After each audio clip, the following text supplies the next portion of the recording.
നീ വന്നിട്ട് കുറച്ചു നേരമായോ? 5 മിനിറ്റ് ആവും. Sir, order please. എന്താ നിനക്ക് വേണ്ടത്? എനിക്ക് ഫ്രൂട്ട് സലാഡ് മതി. Okay, normal 2 fruit salad. Okay sir. Okay.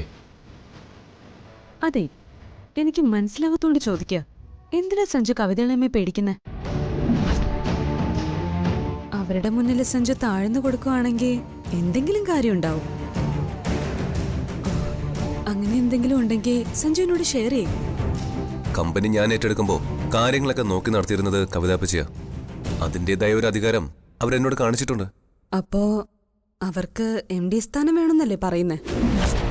ഞാനത് കേട്ടു. അമ്മൂന് ചേർത്ത് ഒരുതരം ബ്ലാക്ക് മെയിൽ ചെയ്യുന്ന പോലെയാ അവര് സംസാരിക്കുന്നത്. അവളെ ഇപ്പോ ശാരീരികമായി ഉപദ്രവിക്കാനും തുടങ്ങിയിട്ടുണ്ട്. കവിതാപ്പച്ചിയെ ഞാൻ നിലയ്ക്ക് നിർത്തിയിട്ടാ വരുന്നത്.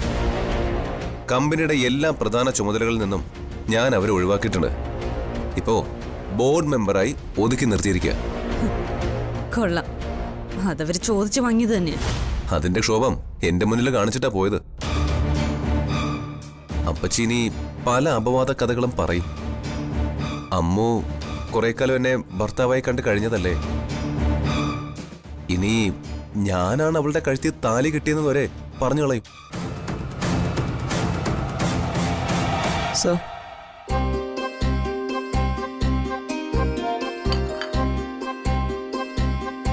Thank you. Thank you sir.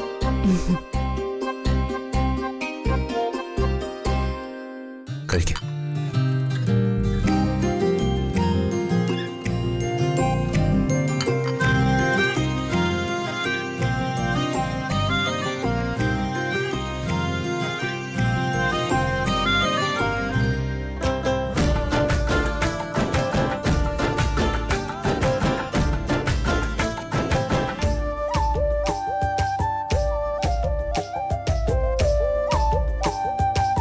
അവരെന്ത് വേണമെങ്കിലും പറയട്ടെ, അമ്മുനെ വേദനിപ്പിക്കാതിരുന്ന മാത്രം മതി. ഇക്കണക്കിന് പോയാ അമ്മു അധികകാലം നമ്മുടെ കൂടെ നിന്നെന്ന് വരില്ല. ഗോവിന്ദ് ഇന്നെ വിളിച്ചിട്ടുണ്ടായിരുന്നു. എന്താ വിശേഷം? അമ്മുവിനെ മംഗലശ്ശേരിയിൽ പിടിച്ചു നിർത്താതെ ബാംഗ്ലൂരിലെ ആ ജോലിക്ക് അയക്കാനാ ഗോവിന്ദ് പറയുന്നത്.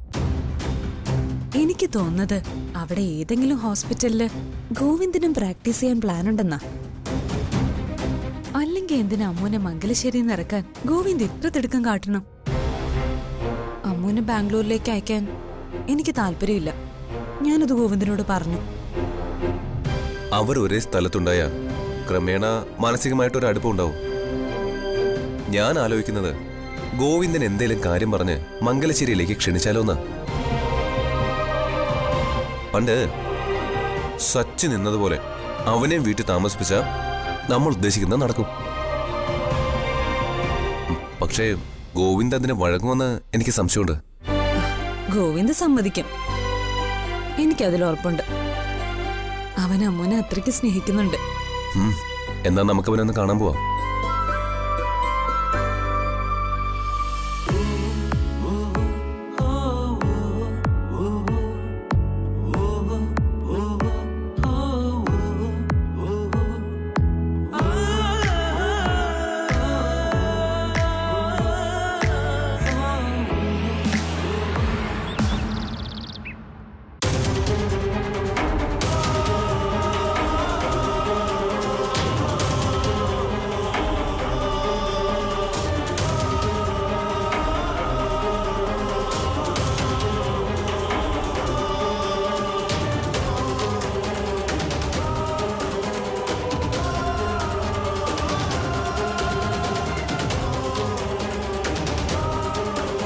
എന്തിനാ കവിത?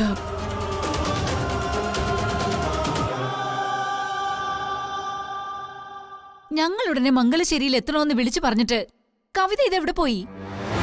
പ്രഭയ്ക്കാണെങ്കിൽ ഇന്നത്തെ മീറ്റിംഗിൽ പങ്കെടുക്കാതിരിക്കാൻ പറ്റില്ല.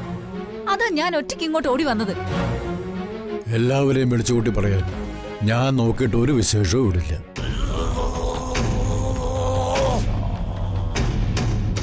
ഒരു കാര്യമില്ലാതെ ഞങ്ങളോട് പെട്ടെന്ന് ഇങ്ങോട്ട് വരാൻ പറയോ അവള്?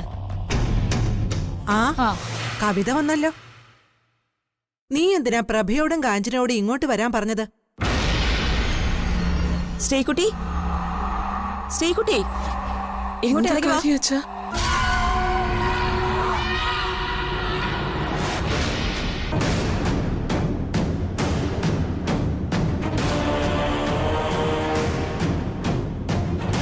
ശ്രീകുട്ടിയും സഞ്ജുവും ഇവിടെ ഇല്ല. നീ കിടന്ന് ഒച്ചയെടുക്കാതെ കാര്യം എന്താണെന്ന് പറ കവിതേ.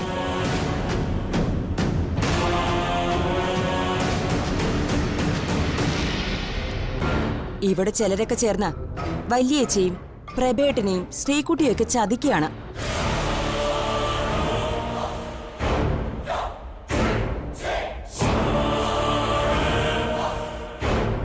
ചതിക്കോ? എന്ത് ചതി? എല്ലാം ഞാൻ പറയാം. എനിക്കിത് നേരത്തെ അറിയാമായിരുന്നു. തെളിവില്ലാതെ നിങ്ങളുടെ മുന്നിൽ വരാൻ പറ്റില്ലല്ലോ.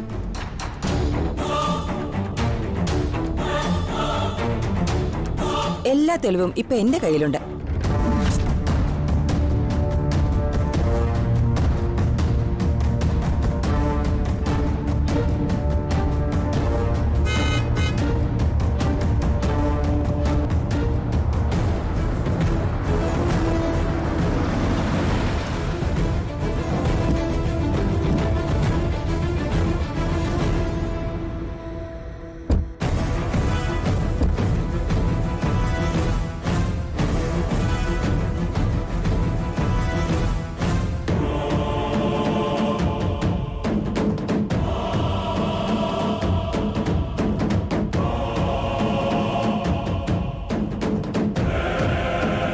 സതി വാ.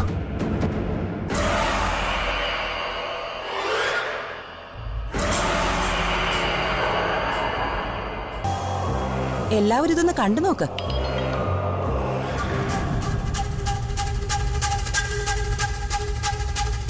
ഫോണിന്റെ ചാർജ് പോയല്ലോ. ഒരു മിനിറ്റ്.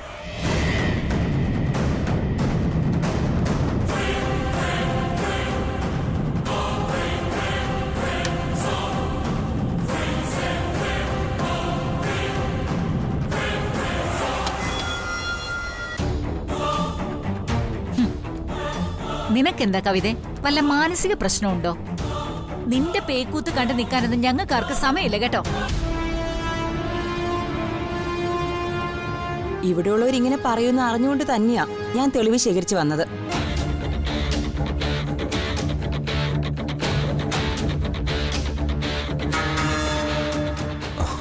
നീ വാ.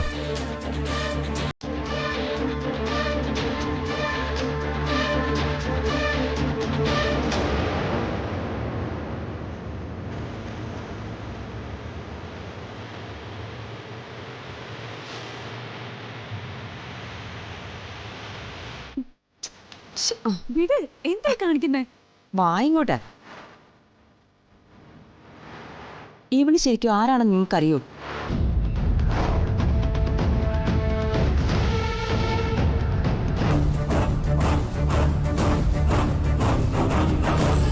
നീ അനിയത്തിയായി കണ്ട് സ്നേഹിക്കുന്ന ഇവളുടെ ഭർത്താവിനെയല്ലേ നീ അന്വേഷിച്ച് നടക്കുന്നത്?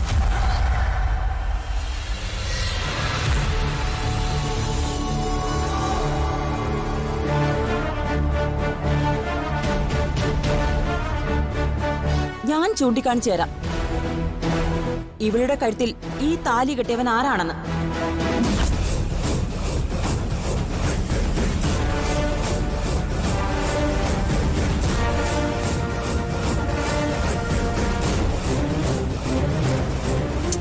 നിങ്ങൾക്കറിയാമെങ്കിൽ പറയണം.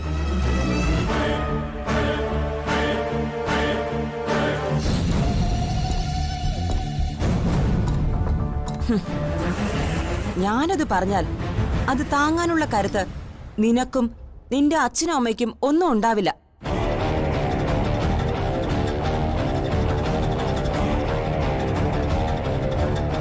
നിന്നോട് പറയാനല്ലേ പറഞ്ഞത്? പറയാം. പെരുവണ്ണാപുരം ക്ഷേത്രത്തിൽ വെച്ച് 1 വർഷം മുൻപ് ഇവളുടെ കഴുത്തിൽ താലി കെട്ടിയത്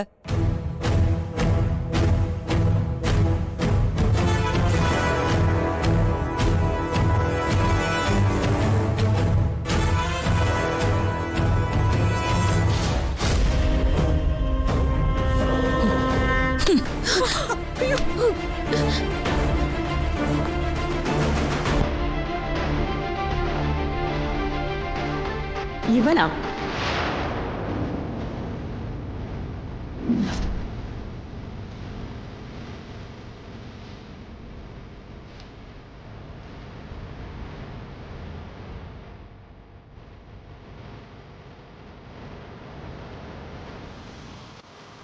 ശ്രീദേവിയുടെ മകൻ സഞ്ജു എന്ന സഞ്ജയ് പണിക്കർ.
ഈശ്വരൻ.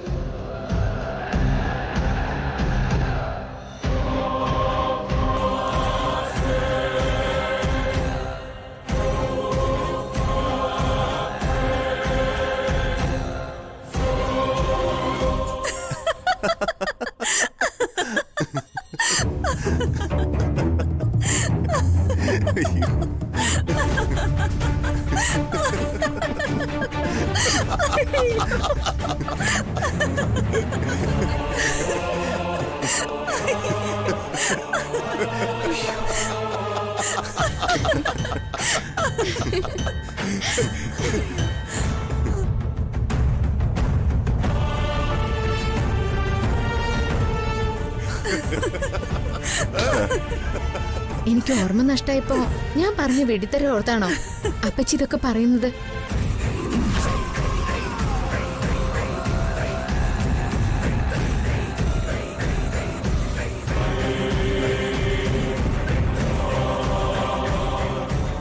ഇത് വളരെ മോശമായി പോയി ചെറിയമ്മ. ഇത്രയ്ക്ക് അങ്ങോട്ട് നിങ്ങൾ അതപ്പതിക്കാൻ പാടില്ലായിരുന്നു.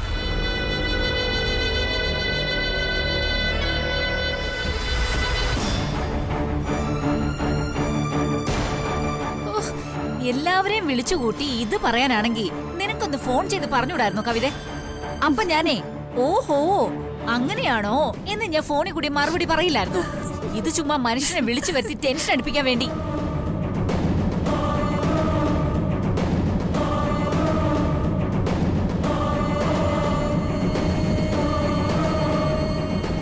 ഞാൻ പറഞ്ഞില്ലേമ്മേ, കവിതയ്ക്ക് എന്തോ പ്രശ്നമുണ്ട്.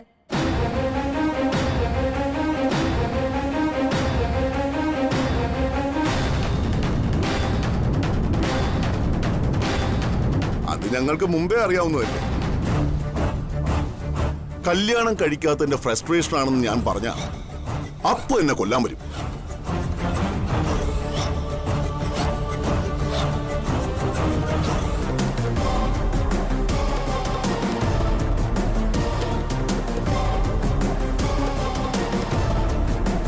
ഞാൻ പറയുന്നത് ആരും വിശ്വസിക്കണ്ട.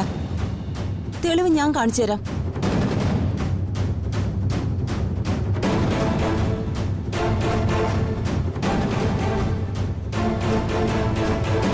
എന്നാ വേഗം എടുക്ക്.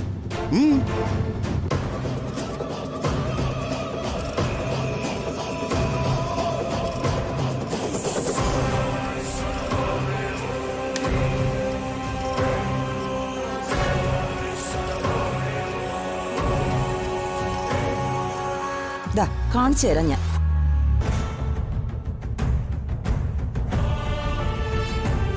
എന്നെ പരിഹസിച്ചവരുടെ മുഖം എനിക്കൊന്ന് കാണണം.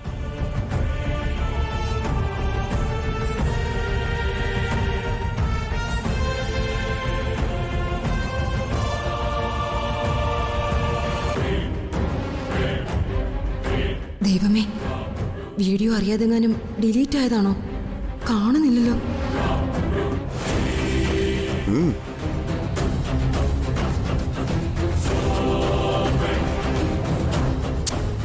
കവിത ഒന്ന് വേഗം ആവട്ടെ, എനിക്ക് നന്നായിട്ട് വിശക്കുവാ. ഡിലീറ്റ് ആയെങ്കിൽ റീസൈക്കിൾ ബിന്നിൽ കാണേണ്ടതാണല്ലോ. അവിടെയും കാണുന്നില്ല.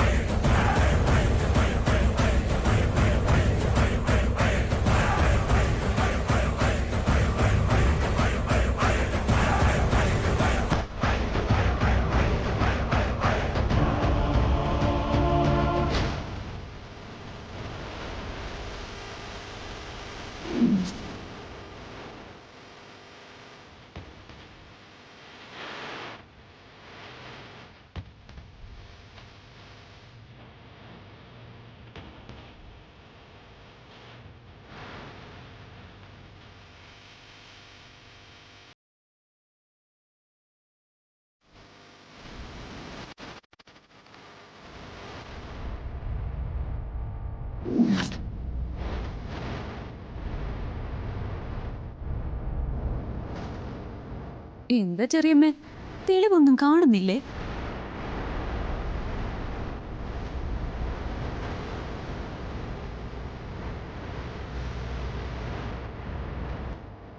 അപ്പച്ചി ഇങ്ങനെ എല്ലാവരുടെ മുന്നിൽ ഒരു കോമാളി ആയതില് എനിക്ക് സഹതാപമുണ്ട്. എന്നോട് തോന്നിയ അനിഷ്ടത്തിന് എന്തിനാ നിരപരാധികളെ കൂടി ബലിയിടാക്കുന്നത്?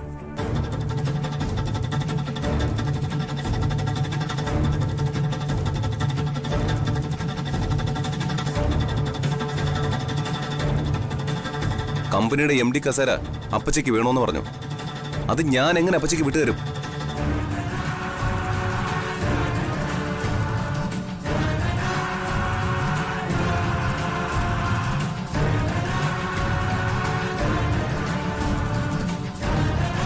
അത് കിട്ടില്ലെന്ന് മനസ്സിലായപ്പോ എന്നെ വീട്ടുകാരുടെ മുന്നിൽ നാണം കെടുത്താൻ വെറുതെ ഒരു നാടകം. അപ്പച്ചി ആദ്യം പറഞ്ഞത് കേട്ട് സ്വാതി ചാടി പുറപ്പെടുമെന്ന് തെറ്റിദ്ധരിച്ചു.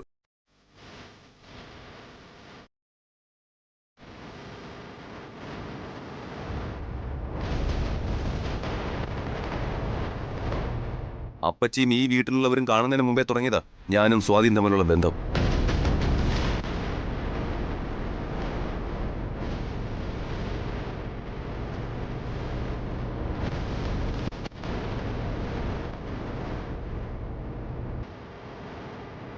എല്ലാവർക്കും പഴയ കഥകളൊക്കെ ഓർമ്മയുണ്ടാവുമല്ലോ. ഞങ്ങളെ തമ്മിൽ തെറ്റിക്കാവുന്ന അപ്പറ്റി ഒരിക്കലും കരുതണ്ട.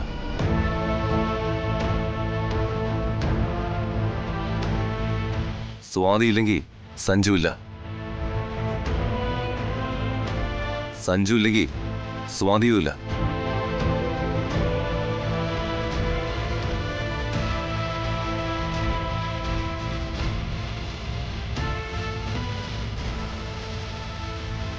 ബാബു,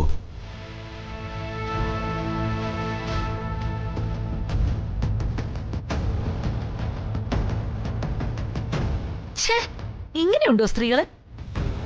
നീ എന്റെ അനിയത്തി തന്നെയാണോടി? അല്ല, എനിക്ക് അറിയാഞ്ഞിട്ട് ചോദിക്ക, നിനക്ക് എന്തിന്റെ കേടാ കവിത? അമ്മേ, ഞാൻ പോവാ. എനിക്ക് പ്രഭയുടെ കൂടെ ഒരു മീറ്റിംഗിന് പങ്കെടുക്കാനുള്ളതാ.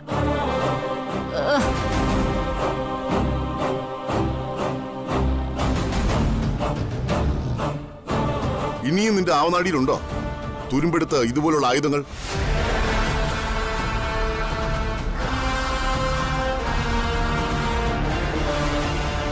കവിത തോൽക്കിലട ദിനേശ. നീ തോൽക്കും, തോറ്റുകൊണ്ടേയിരിക്കും. കാരണം എന്താണെന്ന് നിനക്കറിയാവൂ. നീ യുദ്ധം ചെയ്യുന്നതേ നന്മയോടാ.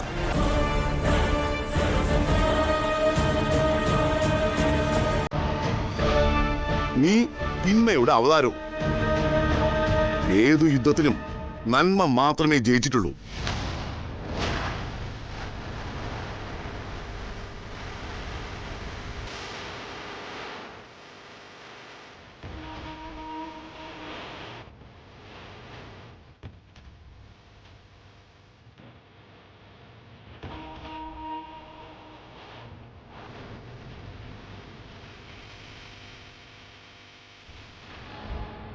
എന്താ കവിത ഇതൊക്കെ? ഛേ, ഇതിൽ പരം ഒരു അപമാനം വരാനുണ്ടോ നിനക്ക്? ഛേ,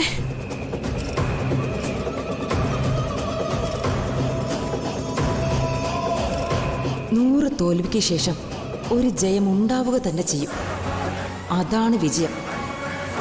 ഞാനത് നേടിയെടുക്കുക തന്നെ ചെയ്യും.